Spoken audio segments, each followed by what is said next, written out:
Jadi minggu depan kan saudara presentasi ya, presentasi tugas yang saya berikan, tugas kan dikerjakan per kelompok ya.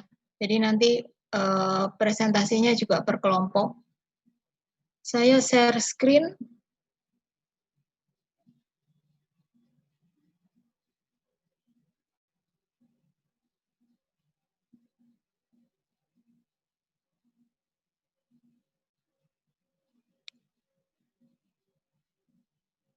Jadi hari ini kita materinya adalah terkait airstripping. Jadi airstripping ini merupakan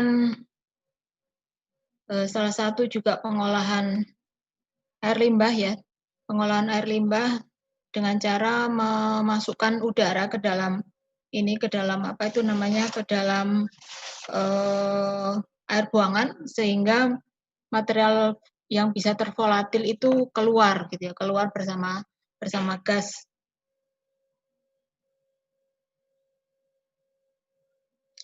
Nah ini prinsipnya adalah proses memasukkan gelembung udara ke dalam air tercemar untuk menghilangkan senyawa kimia yang tidak diinginkan atau yang berbahaya.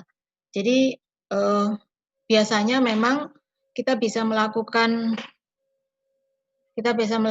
proses ini ya, proses ini pada air buangan maupun pada pengolahan air. Nah ini prinsipnya adalah mengkontakkan ini ya, mengkontakkan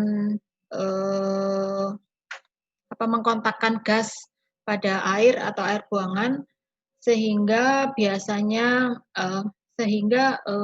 material atau substansi ya, bukan material, substansi yang tidak diinginkan di dalam fase liquid itu bisa dihilangkan atau dibawa bersama dengan gas. Nah, gas yang kita masukkan itu biasanya udara. Jadi tujuannya kalau awalnya dulu itu biasanya untuk menghilangkan suspended solid ya, suspended solid, kemudian BOD, lalu coliform bakteri. Nah, tentu saja atau bakteri coliform. Nah, tentu saja memang tidak apa itu namanya solid ini kan berupa ini ya, berupa apa namanya? SS kan berupa solid ya, sehingga memang nanti ada pengambilan material solid yang berada di atasnya itu dilakukan secara manual. Kemudian coliform tentu saja nanti akan ditangkap lagi gitu ya, ditangkap lagi lalu dilakukan pengolahan selanjutnya. Nah, tapi sekarang itu sudah ini ya, sudah sangat berkembang. Kita bisa menggunakan untuk menghilangkan material yang tervolatil, terus ada juga yang digunakan untuk menghilangkan N dan P karena seperti saudara ketahui bahwa N dan P itu kalau masuk ke lingkungan dia akan menimbulkan pertumbuhan yang berlebihan pada alge atau biasa kita sebut sebagai eutrofikasi. Nah, kemudian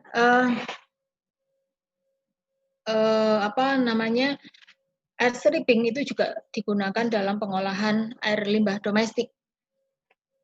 Sehingga banyak juga beberapa daerah gitu yang menggunakan air stripping untuk mengolah limbah domestik, kemudian hasil olahannya di reuse atau digunakan kembali. Nah, teknologi ini memang sering digunakan untuk mengolah air tanah atau groundwater gitu ya. Jadi prinsipnya air yang mengandung kontaminan volatil itu dibersihkan dengan berbagai metode air stripping. Yang pertama adalah menyemprotkan air tercemar tersebut atau air limbah tersebut ke packing material ya. Jadi di dalam air strippernya itu ada material yang kita berikan. Kemudian yang kedua adalah dengan tangki aerasi. Ini tangki aerasi dapat digunakan juga untuk menghilangkan kebutuhan akan packing material. Berarti kalau tidak ada packing material kita ganti dengan ini ya, dengan aerator. Nah, skema kolom air stripping seperti ini. Nah, ini yang digunakan. Nah, dasar prosesnya ini. Jadi ada air yang tercemar masuk ke dalam ini ya. Kita pompa lalu di spray sepanjang material.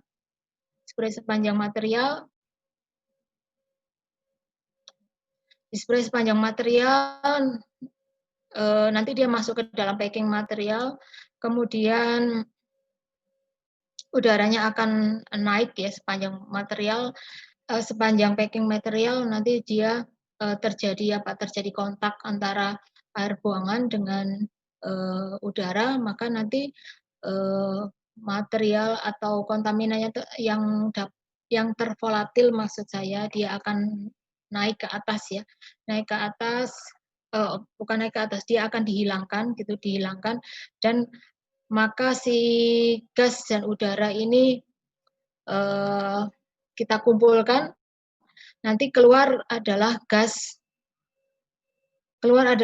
dan udara yang bersih, sebagai gas dan udara yang bersih, lalu, ada ini ya, air yang bersih yang keluar. Nah, kalau packet tower seperti ini, jadi ada ini ya, ada air stripping tower-nya, lalu ada, packing clean out-nya, ada spray nozzle-nya, kemudian ada, demister-nya. Demister ini biasanya untuk menghilangkan uap air. Nah, ini, volatilitasnya seperti ini, yang harus kita perhatikan adalah masalah volatilitas. Kemudian kalau saudara baca atau saudara sudah lihat di ULS, itu sudah saya kasih satu referensi ya. Satu referensi itu yang saya gunakan untuk, eee, materi, air stripping ini. Saudara bisa lihat di sana. Jadi di sana itu sudah dijelaskan, eee terkait dengan air stripping mulai dari, bagaimana koefisien, transfer massa dan hubungannya dengan hukum Henry, kemudian, kalau kita membuat, eee, air stripper gitu ya, air stripper itu apa saja sih yang dibutuhkan, kemudian feature dan desainnya seperti apa, lalu kalau kita mau membuat itu kan harus ada pilot study-nya ya, pilot study-nya seperti apa. Nah itu untuk, untuk menghilangkan material yang tervolatil. Tapi ada juga misalnya kita khusus untuk amonia stripping, itu gimana? Apa saja sih yang harus, kita perhatikan? Kemudian apa-apa saja masalah, kualitas air ya yang yang berhubungan dengan air stripping. Lalu off gas emission-nya, bagaimana memastikan bahwa off gas off gas, emisi yang keluar itu memang betul-betul bebas dari si material atau bukan material maksud saya, kontaminan yang volatil ini gitu. Kemudian, analisa biayanya ya, analisa biaya dari sisi, modal dan operasional itu diberikan juga di dalam ini ya, di dalam apa itu namanya, di dalam, referensi ini. Jadi saudara bisa bisa baca terkait dengan air stripping. Lalu ada juga, yang mau saya highlight adalah, ada apa sih hal-hal yang kalau dalam feature and design ya, apa saja sih yang harus kita perhatikan, misalnya kalau kita mau bikin counter current packet tower, itu mesti kita perhatikan adalah, apa itu namanya, eee, tower-nya ya, tower-nya yang berbentuk silindris, kemudian juga untuk, kapasitas blower-nya maksud saya, kapasitas blower-nya seperti apa. Kemudian harus memperhatikan faktor empat faktor kunci yang harus kita perhatikan kalau kita mau menentukan menentukan, eee, senyawa volatil yang bisa kita hilangkan dengan menggunakan air stripper. Jadi kalau kita mau mendesain air stripper khusus untuk senyawa yang volatil, kita mesti memperhatikan apa, yang pertama adalah rasio, air terhadap, laju laju air, maksud saya laju air limbah terhadap udara ya, terhadap udara yang melalui stripper sehingga kita akan bisa mengontrol, laju removal-nya seperti apa. Kemudian, eee, rasio rasio udara terhadap air limbah yang kita inginkan itu juga bisa menghasilkan efisiensi penyisihan yang kita inginkan itu seperti apa. Kemudian biasanya secara umum kalau rasio udara terhadap air limbahnya itu kita naikkan gitu, biasanya memang laju removal-nya itu juga akan lebih besar. Nah, itu juga saudara bisa perhatikan di dalam atau bisa saudara baca di dalam materi yang saya berikan. Kemudian hal lain yang harus kita perhatikan adalah tinggi dari packet tower-nya gitu ya. Karena packet tower itu juga berpengaruh terhadap efisiensi removal dari kontaminan. Kemudian laju dari aliran liquid atau laju dari aliran limbah yang akan kita olah gitu ya. Laju dari aliran limbah yang akan kita olah itu juga akan menentukan diameter dari kolom strippingnya. Kemudian yang selanjutnya adalah packing materialnya. Jadi 4 hal yang harus kita perhatikan di dalam mendesain packet tower untuk volatil, untuk menghilangkan kontaminan volatil ya. Packing material itu berpengaruh terhadap laju transfer massa ya, karena kan surface atau permukaan material itu akan menghasilkan area interface bagi udara terhadap air buangan. Nah, ini peralatan yang ada di dalam air stripping ya, ada sistem spraynya, lalu aerasi dalam tangki kontak, kemudian trade towers dan packet towers. Jadi aerasi dalam tangki kalau tadi tidak pakai packing material itu kita bisa pakai aerasi seperti ini. Kalau pakai tray itu seperti ini, jadi kayak apa namanya ya?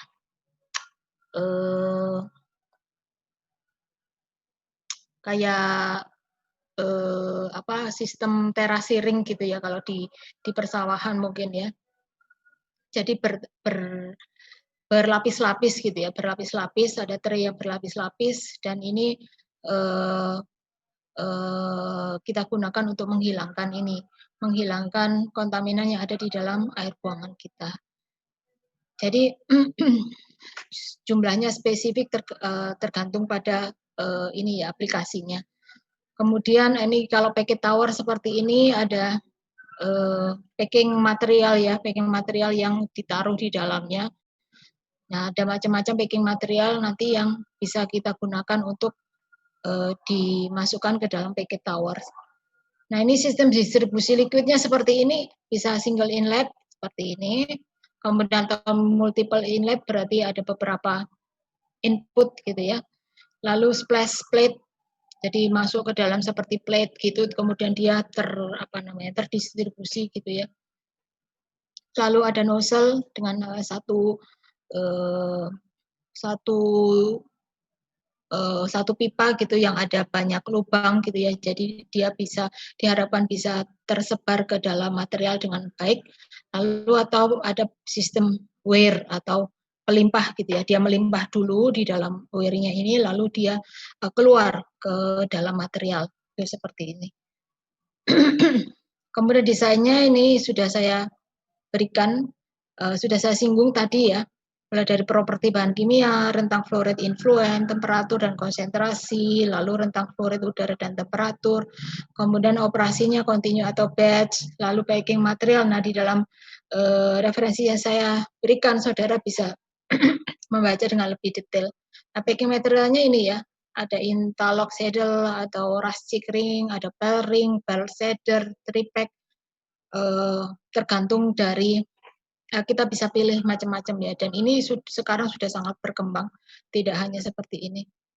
Nah, ini kondisi yang falling. Kondisi falling berarti dia dipenuhi dengan ini ya, dengan material solid ya, atau material padat yang terendap gitu ya, terendap di dalam packing material sehingga kita perlu melakukan pembersihan gitu. Saya pernah melihat juga bahwa ada penelitian gitu ya, penelitian terkait air stripping, dia tidak menggunakan packing material yang waktu itu memang cukup mahal ya untuk diperoleh, cukup mahal harganya untuk diperoleh.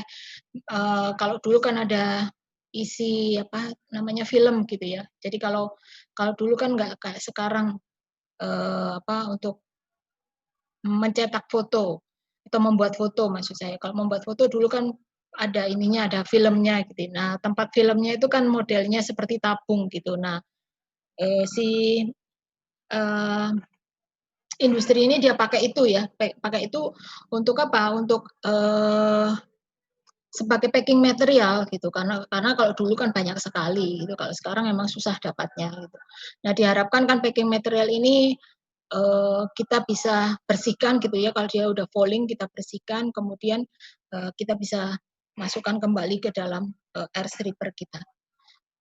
Nah, ini aplikasi di lapangan seperti ini, jadi ada sumur injeksinya, sumur injeksi, kemudian dia udaranya dimasukkan gitu ya, udaranya dimasukkan ke dalam ini area yang tercemar ini, kemudian dia akan tervolatil kan, tervolatil nanti dia akan kita tangkap gitu, tangkap di dalam sumur ekstraksi di mana dia akan menghilangkan gitu ya, menghilangkan eh, senyawa tervolatil yang tadi ada di dalam udara gitu ya, sehingga nantinya keluar ke lingkungan merupakan gas yang bersih. Nah, ini kalau saudara lihat ini berada di dalam dua ini ya, dua area di dalam permukaan tanah ada faded zone dan ada saturated zone. Saturated zone berarti dia ada di dalam area yang jenuh dengan air tanah maksud saya.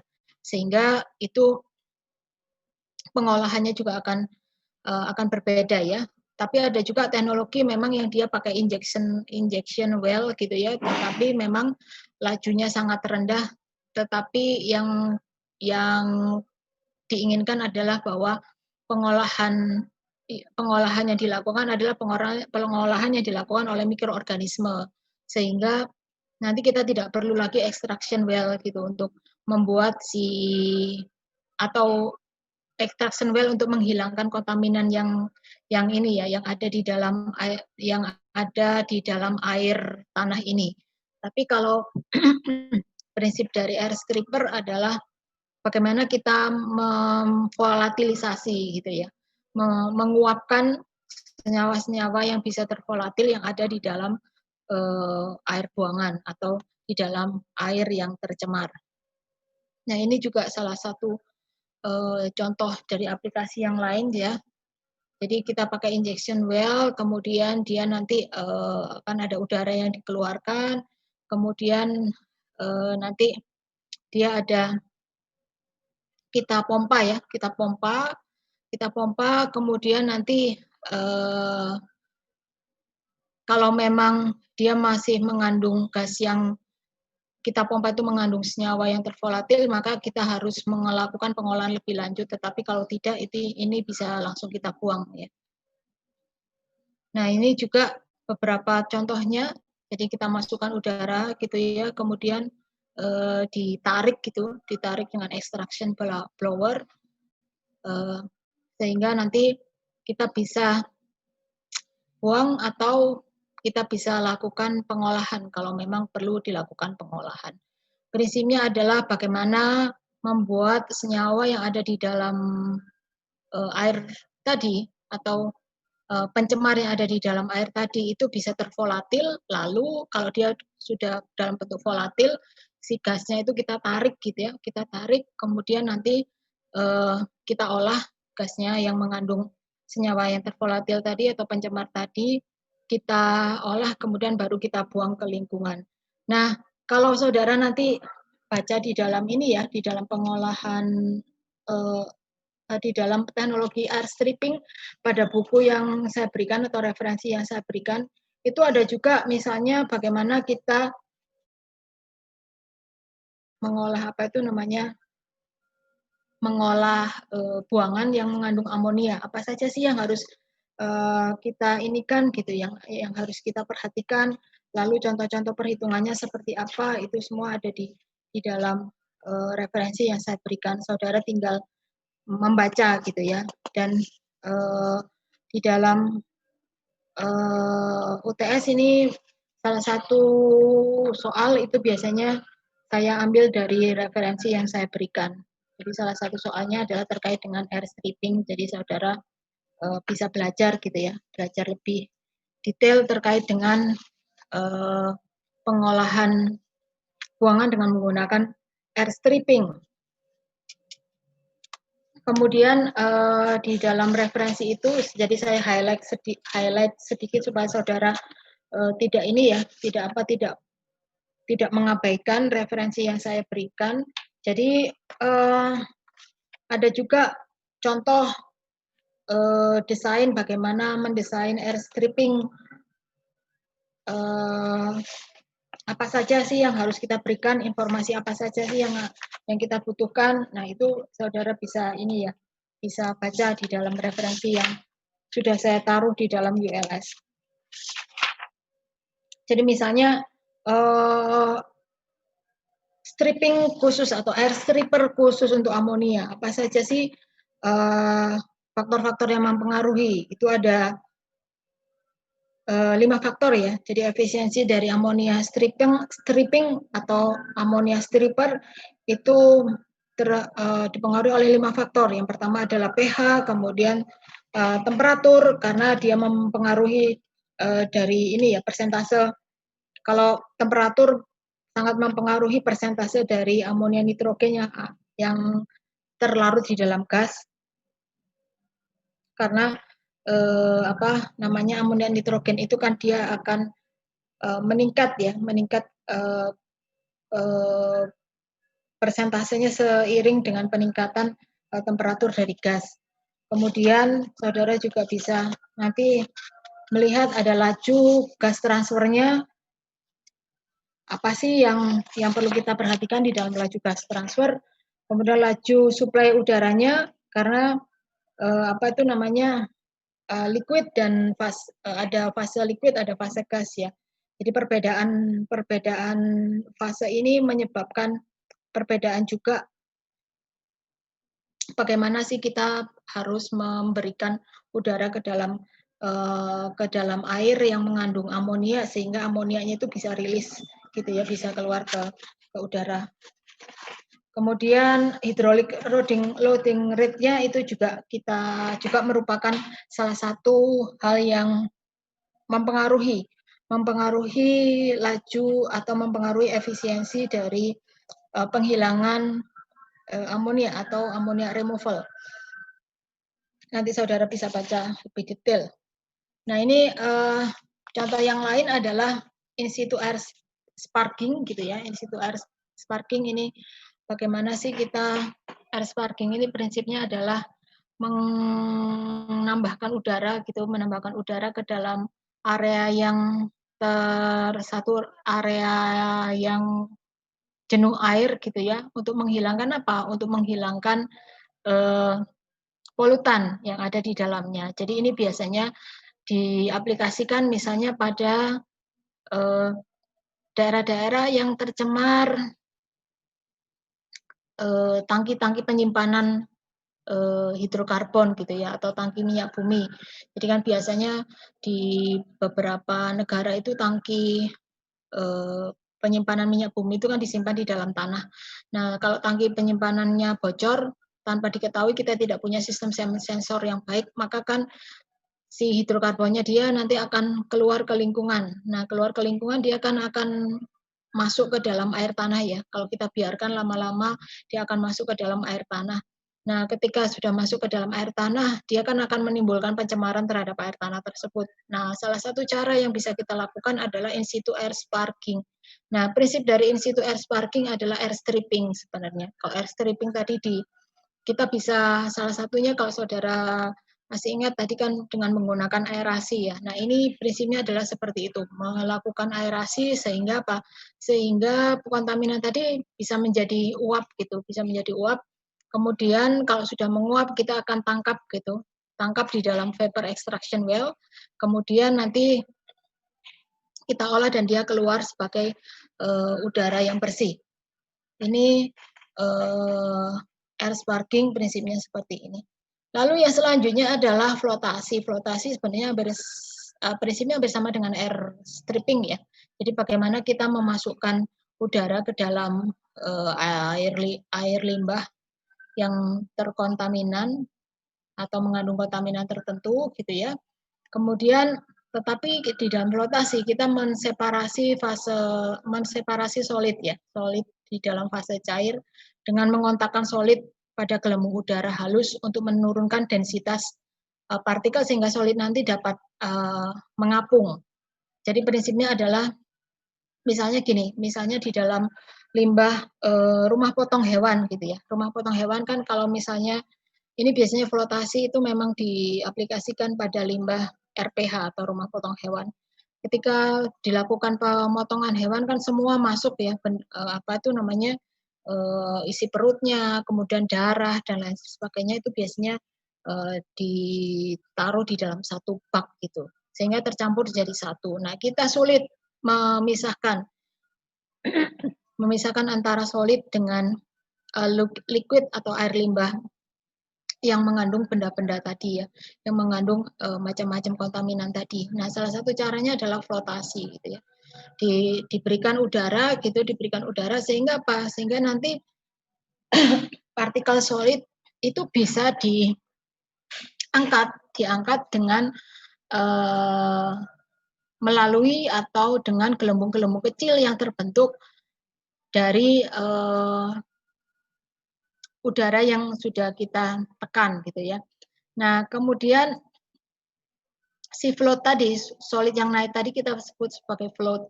Floatnya nanti diambil dari permukaan biasanya secara manual gitu ya.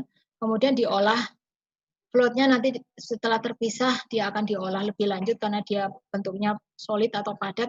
Nah, airnya atau supernatan yang bebas dari float ini kita juga olah lagi gitu ya di dalam IPAL. Nah, 3 metode memasukkan udara dalam flotasi ini yang pertama adalah injeksi udara bertekan atau tertekan gitu ya melalui diffuser. Kemudian menjenuhkan air limbah dengan gas sampai supersaturasi, kemudian mengalirkan ke tangki flotasi yang terbuka. Kemudian yang ketiga adalah menjenuhkan air limbah utama dengan udara dengan menginjeksikan udara ketika limbah mengalir ke tangki yang tertutup. Ini seperti ini flotation ya. Kalau saudara mungkin punya kesempatan ya, saya tidak tahu dulu sih sistem flotasi ini digabung dengan SPR ya, itu ada di rumah potong hewan yang ada di Surabaya. Jadi RPH yang ada di Jambangan itu mengaplikasikan 2 teknologi, yaitu yang pertama adalah flotasi, yang kedua adalah SPR atau sequencing batch reactor. Nah, sistem flotasi untuk menghilangkan ini, untuk menghilangkan floatnya ya, partikulat solid maksud saya, atau partikulat yang masuk bersama air limbah potong hewan gitu. Kemudian setelah floatnya hilang, maka si air limbah yang tidak mengandung solid tadi itu kita olah dalam SPR. Nah ini contoh single atau bukan contoh, ini merupakan desain dari flotation system yang menggunakan single pass system seperti ini. Jadi nanti kalau udah udaranya masuk ke dalam flotation tank, nanti floatnya nanti ada skimmer ya, skimmer yang akan menghilangkan, meremove si float tadi, lalu kita bisa masukkan ke dalam pelimpah ini ya, dia akan menjadi sludge yang sudah terkentalkan gitu ya, thicken sludge, dan tentu saja itu harus diolah lebih lanjut.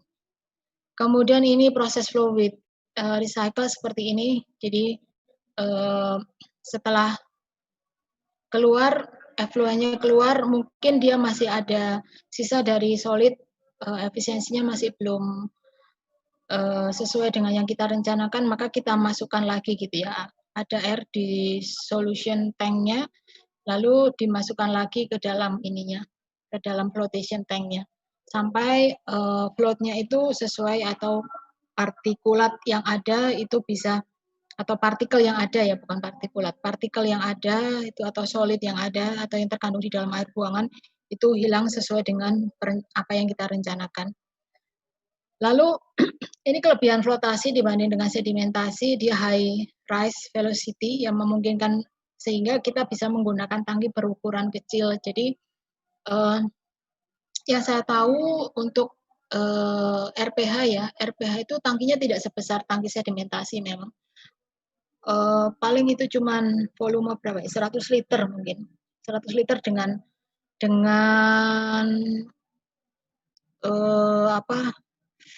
dengan debit limbah sekitar, kalau RPH itu bisa di atas 300 liter ya, 300 liter sekali dia melakukan namanya melakukan penyembelihan.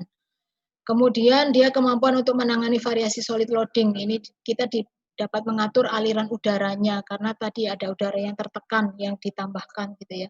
Memang mungkin saudara akan sedikit sulit membayangkan karena memang harus melihat gitu ya. Saya sendiri punya kesempatan lihat itu sehingga saya bisa lihat flotasi itu seperti ini prinsipnya gitu ya.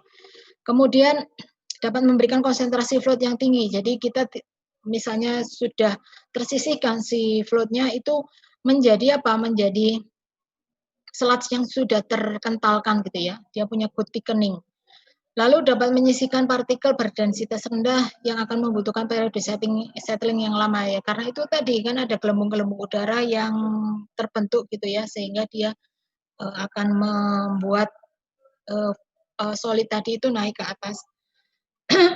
Kekurangannya ini capital cost-nya ya, dia memang mahal, kemudian energi dan operating cost-nya itu juga mahal.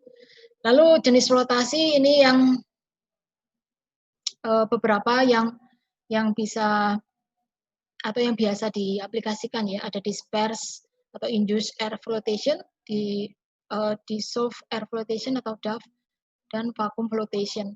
Jadi kalau yang di rumah potong hewan ya, RPH Jambangan itu adalah DAF, dissolved air flotation. Jadi disperse atau induced air flotation, ini udaranya dimasukkan melalui propeller atau udara dipompa lewat diffuser ya. Ukuran gelembungnya cukup besar, 100 sampai 1000 mm. Kemudian gaya gesernya tinggi, tingkat kenaikan gelembungnya tinggi, dia membatasi untuk berproses seperti pada separasi. Dalam pengolahan air atau air buangan, flownya tidak cukup kuat untuk gaya geser yang tinggi yang diberikan melalui propeller atau laju pemompaan udara yang tinggi. Jadi ini disperse air flotation seperti ini. Saya belum pernah lihat kalau yang teknologi ini. Nah ini kalau yang DAF, ini dia suspensinya dijenuhkan dengan udara pada tekanan tinggi, kemudian dipompa ke tangki flotasi pada tekanan 1 atmosfer, kemudian gelembungnya dilepaskan ke udara. Karena ke air maksud saya, karena air sebelumnya kan telah jenuh, airnya telah jenuh udara ya. Maka si gelembung tadi kan melekat pada suspended solidnya. Nah gelembungnya lebih kecil dibanding disperse air flotation. Nah ini karena gelembungnya ukurannya lebih kecil, maka dia akan melekat lebih baik pada solidnya. Jadi ini tipe flotasi yang paling penting dalam pengolahan air buangan, seperti yang tadi saya katakan, ini aplikasinya cukup banyak gitu ya. Nah ini DAF seperti ini. Kita bisa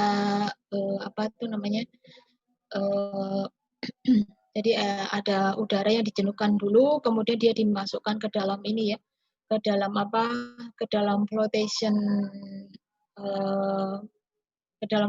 tank. Nanti kan dia si solidnya dia akan naik gitu ya, akan naik, kemudian dia air limbah yang sudah menurun konsentrasi solidnya itu nanti kita bisa dapatkan. Dan kalau memang dia belum memenuhi kriteria ya, memenuhi baku mutu, kita bisa olah ke IPAL seperti tadi yang saya katakan. Di dalam RPH dia dikombinasikan dengan SPR atau sequencing based reactor. Jadi kita bisa kombinasikan dengan ini yang lain, dengan unit pengolahan yang lain atau hanya ini saja. Nah, DAF ini seperti ini skemanya. Nah, yang terakhir adalah vacuum flotation. Jadi suspensinya dijenuhkan dengan udara pada tekanan 1 atmosfer, kemudian vakumnya diaplikasikan untuk membuat kondisi yang supersaturasi. Ini akan menghasilkan pembentukan gelembung karena ada perbedaan tekanan maksimum 1 atmosfer, maka ada limitasi tinggi pada jumlah udara yang tersedia untuk flotasi. Ini merupakan batasan dari aplikasi pada proses ini. Itu kuliah hari ini ya, jadi saya cukup cepat kuliahnya, tidak banyak membahas karena saya sudah berikan referensinya. Nanti kalau saudara ada pertanyaan yang lebih lanjut, saudara bisa tanyakan via email. Kemudian saya ingatkan bahwa minggu depan kita akan presentasi tugas yang sudah diberikan 2 minggu yang lalu. Jadi kita nanti presentasinya berdasarkan ini saja, berdasarkan nomor absen gitu ya, nomor absen di dalam My Upaya. Jadi yang nomor satu siapa, nah itu akan menjadi kelompok yang pertama. Itu saja dari saya. Mungkin ada pertanyaan? Bu, buat yang tugas makalah itu yang bagian permasalahan itu yang dimaksud rumusan masalah ya? Ya, permasalahan adalah rumusan masalah. Jadi kan nanti di dalam artikel yang saudara pilih kan dia punya rumusan masalah ya. Itu saja yang diadopsi. Jadi prinsipnya adalah kita itu mau sama-sama belajar apa sih unit-unit pengolahan yang biasa digunakan untuk mengolah limbah PPCP gitu ya. Nah, PPCP unit-unit pengolahan itu kan kita bisa kategorikan sebagai advanced treatment ya. Karena apa? Karena si kontaminannya adalah kontaminan yang spesifik yang tidak bisa dihilangkan menggunakan pengolahan primary treatment dan secondary treatment. Harus advanced treatment. Prinsipnya adalah itu. Baik Bu, terima kasih Bu. Iya. Tidak ada pertanyaan? Kalau tidak ada pertanyaan, saya akhiri. Sampai bertemu minggu depan ya. Terima kasih atas kedatangannya. Baik Bu, terima kasih Bu. Baik Bu, terima kasih. Ya.